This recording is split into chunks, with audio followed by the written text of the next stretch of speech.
একদিন পুরনো একটা নথি ঘাঁটতে ঘাঁটতে রনো খুঁজে পেল এক অদ্ভুত লোক কাহিনী।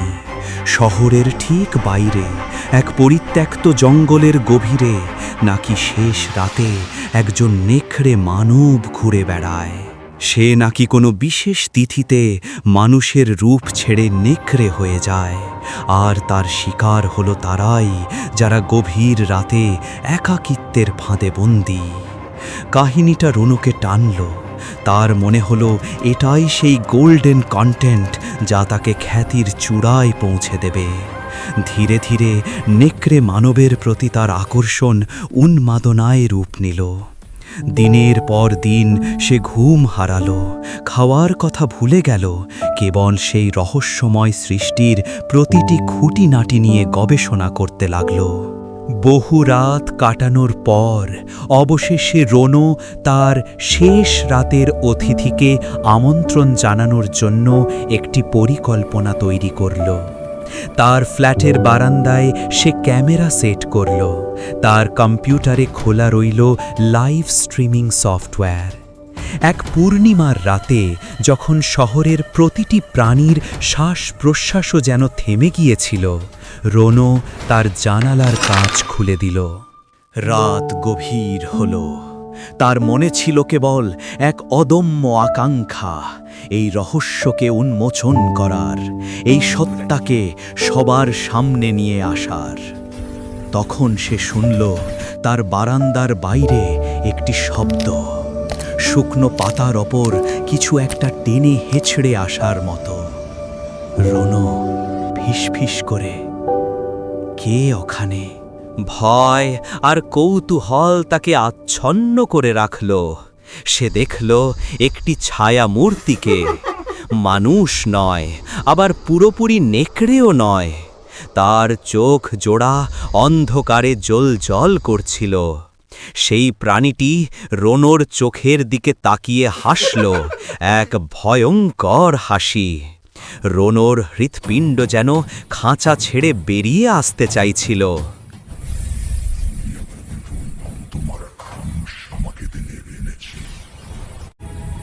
তুমি কি চাও? সেটা আমি দিতে পারি। ক্ষমতা খ্যাতি অন্যদের ওপর প্রভাব, কিন্তু এর বিনিময়ে তোমাকে আমার অংশ হতে হবে। রনো দ্বিধাগ্রস্ত হল। তার লোভ, তার খ্যাতি পাওয়ার আকাঙ্ক্ষা, একাকিত্বের যন্ত্রণা তাকে গ্রাস করেছিল। এক মুহূর্তের নীরবতার পর সে মাথা নাড়ল। সে জানত না সে কিসের জন্যে সম্মতি জানাচ্ছে। এরপর থেকে রনো বদলে যেতে লাগল। তার চোখগুলো আরও ধারালো হলো, তার ঘ্রাণ শক্তি তীব্র হলো। রাতের অন্ধকারে সে যেন আরও শক্তিশালী বোধ করত।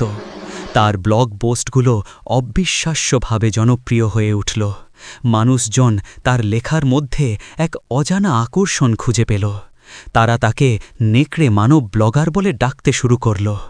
রাতের নির্জনতায় রনো যখন ল্যাপটপে লিখত, তখন তার হাতের নখগুলো অদ্ভুতভাবে লম্বা হয়ে উঠত, তার দাঁতগুলো ধারালো হয়ে যেত।